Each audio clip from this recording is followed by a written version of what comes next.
Godfrey Sperling, who made eggs for press, dies at 97. NewTimes.com. Subscribe. Digital/home delivery. Log in. Register now. Help. Homepage. Today's paper. Video. Most popular. Edition. US/global. Search all NewTimes.com. US. World. US. Politics, Education, Texas. NY/region. Business. Technology. Science. Health. Sports. Opinion. Arts. Style. Travel. Jobs. Real estate. Autos. Godfrey Sperling, who made eggs for press, dies at 97. George Thames/The New York Times.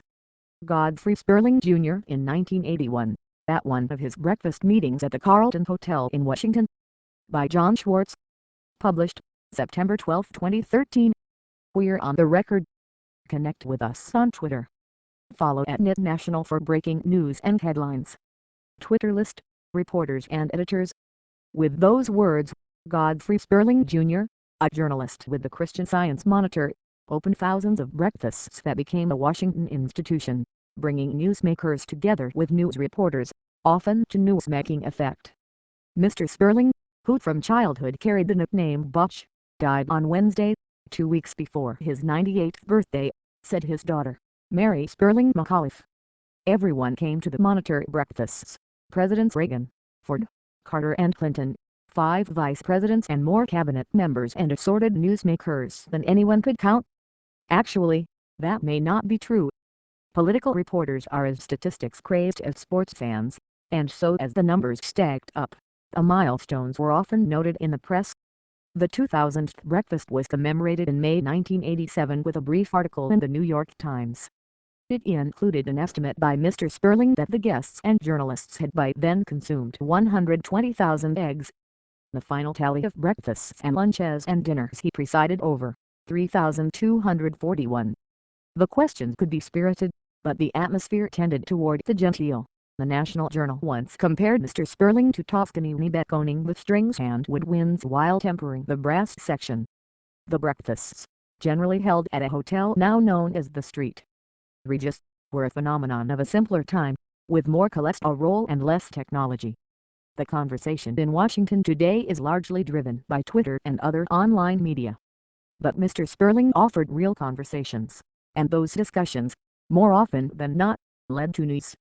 During one breakfast in 1968, Spiro Agnew, then running for vice president, suggested that the Democratic presidential candidate, Hubert H. Humphrey, was soft on communism. During another earlier that year, Senator Robert F. Kennedy agonized for an hour over whether to seek the Democratic presidential nomination, as Time magazine put it in 1970.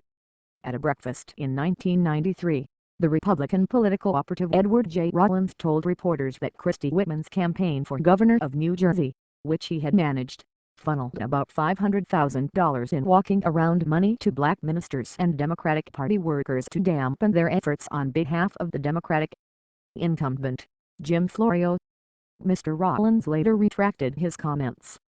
In 1995, the House Speaker, Newt Gingrich, complained about his treatment aboard Air Force One, leading the Daily News in New York to call him a crybaby. Mr. Sperling was first a journalist, not a toastmaster, heading the Chicago, New York and Washington bureaus for the Monitor. While not the Monitor's most elegant writer, no one in the bureau out-hustled Butch, the newspaper's obituary said. Godfrey Sperling Jr. was born on September 25, 1915, in Long Beach, California, and grew up in Urbana, Illinois. He graduated from the University of Illinois. It was there, Ms. McAuliffe said, that her father fell in love with journalism, working for the News Gazette in Champaign. Hedging his bets during the Depression, he attended law school at the University of Oklahoma, largely, Ms. McAuliffe said, because he was able to live rent-free with his sister, who was teaching in the area. He married the former Betty Louise Feldman in 1942.